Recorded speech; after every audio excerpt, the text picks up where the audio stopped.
Seja meu avô. Por volta dos anos 40, eu acho, bem no interior do sul. Lá tem caipira para todo lado. Tem uma árvore gigantesca, ao norte da cidade do meu avô. Uma lenda local diz que a árvore é assombrada por um homem alto, que fica em cima de um cavalo preto. E dizem que as pessoas fazem pactos com ele. Outros deixam pequenas oferendas, na esperança de ganhar favores do homem alto. Um dia, meu avô decide fazer um pacto com aquele espírito maligno. Eu não vou entrar em detalhes, mas o meu avô era órfão, e a vida era difícil. Então ele foi ver a árvore.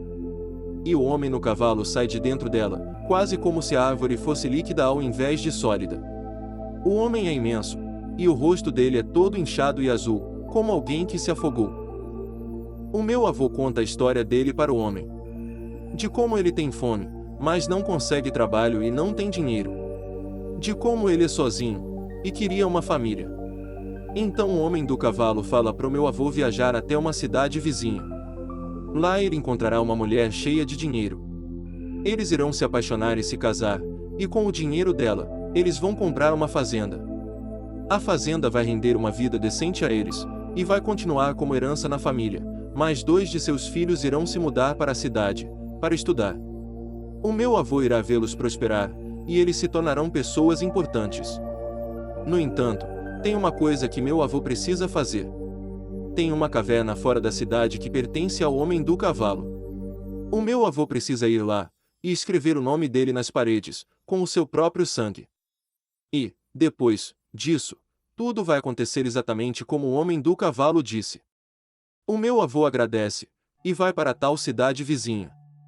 No meio do caminho, ele acha a caverna que o homem tinha dito. Ele entra, e vê as paredes, cobertas de nomes escritos em sangue. Meu avô corta o dedo, e escreve na parede também. E então, ele vai embora. Para encurtar a história, meu avô conheceu minha avó, cuja família era muito rica. Ela e meu avô compraram uma fazenda, fizeram um bom dinheiro, e criaram meu pai e os irmãos dele. Uns anos antes de eu nascer, o meu avô acordou em casa, e viu o homem parado em frente à sua cama. Ele estava sem o cavalo. O homem disse que ele logo seria um avô, e que os netos dele iriam prosperar, assim como ele havia prometido. Porém, no 35º ano de vida, o menino mais novo será meu. E depois ele vagarosamente começou a sumir, e desapareceu. Ah, e eu sou o filho mais novo do meu pai, aliás. O meu avô contava essa história para mim e ria. Ele disse que não tinha nada para me preocupar. Ele disse que o nome que ele escreveu na caverna não era o nome de verdade dele. E depois que ele ficou órfão, uma das famílias da cidade acolheu ele por um tempo.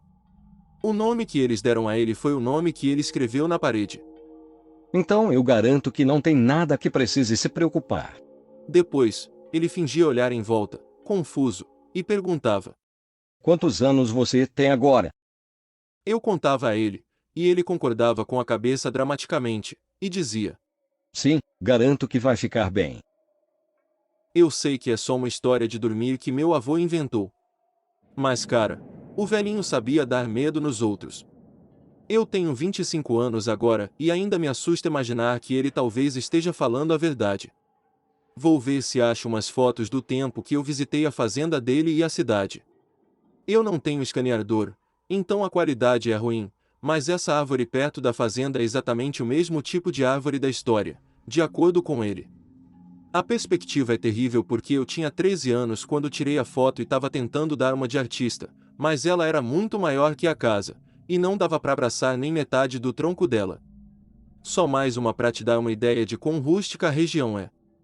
Lá tinha um túnel curto que a gente passava para ir da fazenda até a cidade perto. Meu avô disse que essa coisa já existia quando ele era criança.